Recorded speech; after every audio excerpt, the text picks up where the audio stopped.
Hey guys, what's up? New School Cool here, and today I'm going to be making a video about my top 5 favorite video games. This is in honor of National Video Game Day, which I missed yesterday because I was being slammed repeatedly at work. It's iPhone 7 launch, and also we had all the recalls of the Note 7, so I got people bringing in phones, and they're like, "Hey man, is this the phone that blows up?" And I'm like, "What does it say on the back? Does it say Samsung?" They're like, "No." And then I say, "What does it look like? Does it look like a Note?" And they go, "No, it flips open." And I'm like, "Then it's not a fucking Note 7. And I had some lady bring in her house phone and ask me to change out the battery because she was afraid it was going to blow up. I fucking hate the news. I really fucking do. They over sensationalize, that's the one. Sensationalize everything to the extent where people come in and they're like, "My phone's gonna blow up," and these people, God bless their souls, they don't know any better. I love them, but I hate it. Anyway, enough complaining about the thing that makes me enough money so that I can waste time playing video games for the rest of my life. And we're back. Alright, so my top 5 games. These are in no particular order, but I'm going to order them anyway. And I was going to make a nice fancy presentation for you with like sweet slideshows and transitions, but this is low production as it gets. Welcome to my personal hell. Anyway, so we're going to do my top 5 games. The 5 games you see here are, we've got Fable, we've got the Fire Emblem Sacred Stones, we've got Final Fantasy X, Mass Effect 2, and of course, Pokemon Yellow. Alright, so I'm going to go through each and every single one, and I'm going to explain where they land in my top 5 and why they land in my top 5 and why they land in the position in juxtaposition with the other games. Wow, that sounded nice. Good job, me. Thanks. Anyway, so we're going to start. Number 5, my top 5, Mass Effect 2. Mass Effect 2 for me was a huge jump from Mass Effect 1 to Mass Effect 2. In fact, when I started playing Mass Effect 2, I use that as the launch point of the Mass Effect games. I don't even bother with Mass Effect 1 anymore. When I start a new arc, I'm just like, fuck it. I'm going to do the Mass Effect 2. I get to choose my own adventure kind of thing, and then just make my character the way that I want to make them. I loved the ideas in Mass Effect 1, but the gameplay jump from 1 to 2 was just so big that for me, going back to Mass Effect 1 in the old combat style and not using the cover mechanic as fluid and dynamic as it was just, I couldn't do it. It was too far of a step backwards to play it again, which I guess kind of defeated the purpose of the Mass Effect games, but made Mass Effect 2 such a great launching point. And what I loved about it was the ability to just start from there and start an arc and start a reasonable arc without too many differences if you played through the whole first game or not. Anyway, I loved all the characters that it introduced. I loved the fact that you get more in depth with some characters. It introduces new friends and new fuck buddies, but all right, at number 4 we've got Fable, which was the first M-rated game that I ever played. Don't tell my mom or dad. I was either 8 or 9 years old. My older brother owned it on the Xbox, and when my parents would be like, "Okay, go play some video games," I'd sneak some of that in there time and time again. I have played that game and the subsequent titles more times than I know what to do with. I love the morality system in it. I love the fact that it has a physical it has physical repercussions. There we go. Mine just blanked out. Jesus. It's been too long since I made a video. It's 2 whole weeks, guys. This won't happen again. But yeah, the physical repercussions of your actions actually tangibly manifest on your face. There we go. Recovered. Smooth. So whenever you do a bad action, you look ugly. And I mean, I feel like this is kind of true to life because most of the bad people that I know are pretty fucking ugly. You got like heroin dealers, fucking meth heads, and they look ugly. Your bad actions have a consequence. And I mean, I'm pretty ugly too, but that's not because of bad actions. That's just bad genetics. But I love Fable because it introduced to me. I played Knights of the Old Republic, so I got like the whole morality thing, like the good, the bad, your choices have an impact, yada yada yada. But Fable was the first game where I actually got to see those like play out in a really cool way and actually have some meaning. And it was my first M-rated game, so it's always going to have that appeal and that allure that I was able to do more violent things, or yeah, I guess just more violent things than Knights of the Old Republic. And then that really transitioned me into being an RPG heavy player, which is pretty much those are the games that I love the most. It's just those crazy RPGs, and Fable was my first experience with an RPG that I couldn't put down, and I still haven't put it down. I will still fire up Fable from time and time again just to go through one more time. I don't think that game will ever get old for me. All three games I enjoy, some more than others, but it's just fantastic. I absolutely love it. That transitions me to my third favorite game all time, which is going to be Final Fantasy X, believe it or not. Now, a lot of people have some negative views about Final Fantasy X. They didn't think it was that great. It didn't do this. It didn't do that for them. I didn't understand that because I've never played any other Final Fantasy game up until that point. That was my starting point for Final Fantasy games, and I got into it when I was a senior in college, high school. Jesus, that was, oh my god, how old am I? 23. And I was 17, so 6 years ago.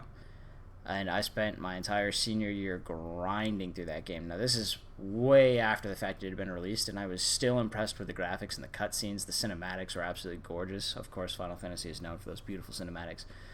And the storyline. This was the first video game that ever made me cry. Now, I'm a 17-year-old crying in my parents' basement, and it wasn't prom night.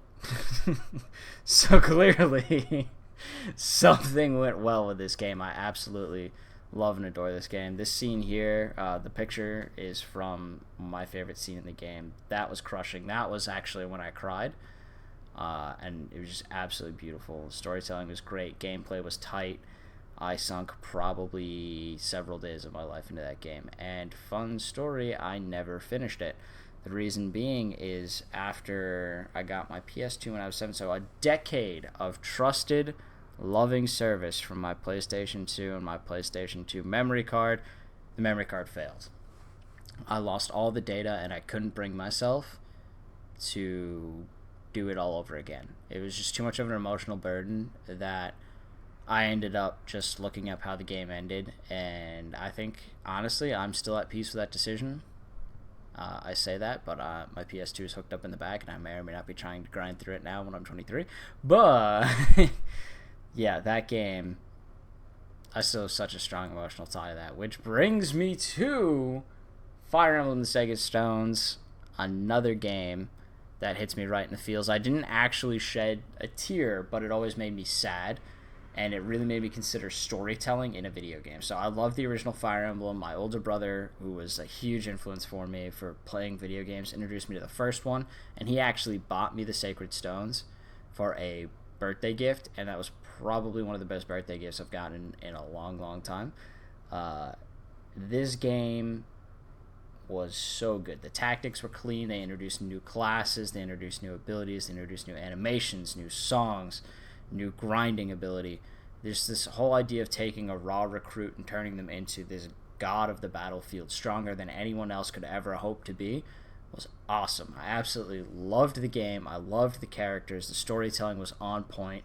The musical selection especially, because this is a game, mind you, that doesn't have voice acting.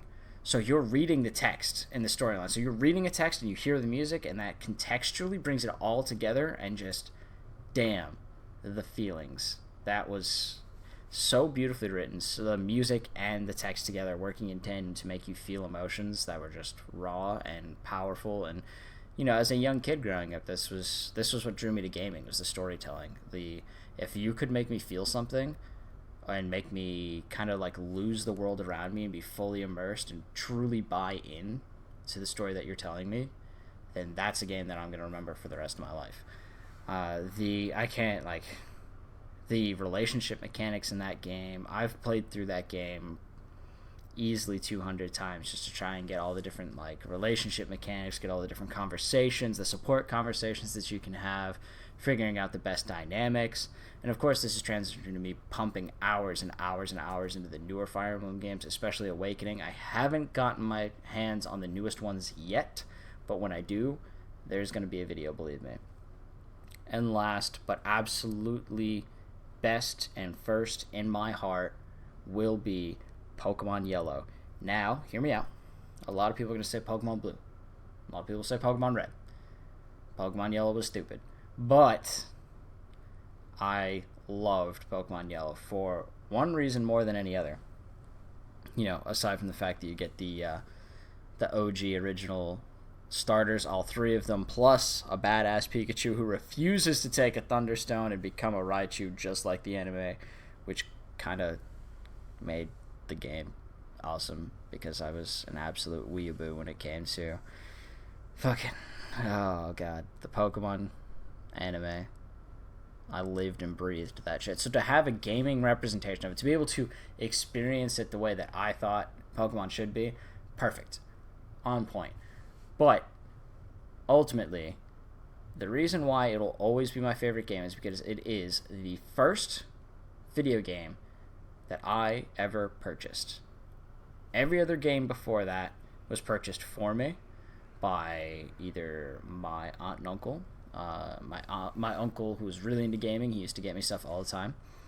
And my aunt, obviously, his wife, or they were dating at the time, they weren't married yet. But the two of them were super supportive of video games. They introduced me to a lot of stuff. It was either bought by them or my mom, who actually bought me, like, I had an NES growing up, and I couldn't appreciate it because I was like 3 years old. But she bought me games to the PlayStation 1. She bought me my first Game Boy, the Game Boy Color. She bought me Pokemon Blue and Red because she didn't know that there wasn't really that big of a difference. But ever since then, she's always done that for both me and my younger brother as well. Buying all the copies of the games. My older brother at that point was too old to get stuff purchased for him, so he bought it on his own. But Pokemon Yellow, I remember saving up for it from my birthday money and my Christmas money and then going out and getting it. Now, this may not seem like a big deal, but for me, my birthday is in July and Christmas is in December, so I had to wait. I think I bought it for my birthday, so I would have waited from December and I would have waited from July after the game came out. So I waited quite some time to get my hands on it. And that was actually the first Pokemon game that I ever beat. I didn't beat Blue or Red. I'm currently working through the digital copy of Blue on my 2DS. Thank God they re-released that. But Pokemon Yellow will always have a special place in my heart for having Pikachu walk behind you, for having catching a Mankey so that you could beat Brock, and then getting your hands on Charmander, and then Squirtle and Bulbasaur, and just running that composition with obviously a Dragonite, because if you don't have a Dragonite, you're a freaking loser. Then Alakazam, who I could only get because I had an older brother who was willing to trade with me. I just had to make sure he would trade back because sometimes he would keep it. But that game means so much to me because it's the first game that I ever bought, and that's launched me on my game playing career, I guess, and it's definitely part of the reason why I'm sitting here making this video in the first place, which has gotten awfully long, so I'm going to end it soon. But I just wanted to share my top 5 games for National Video Game Day. And yeah, I wanted to hear what you guys think, what you thought about these games, if you played any of them. Hopefully I showed you something new that you haven't seen or haven't heard of, or maybe some reconsiderations about games. And shoot me your top 5 either on Twitter or in the comment section below. I would love to hear it. I'd love to have some suggestions for games to play and whatnot. Definitely would get into that. So thanks again for watching, guys. I will see you later, and hopefully with some Pokemon Yellow.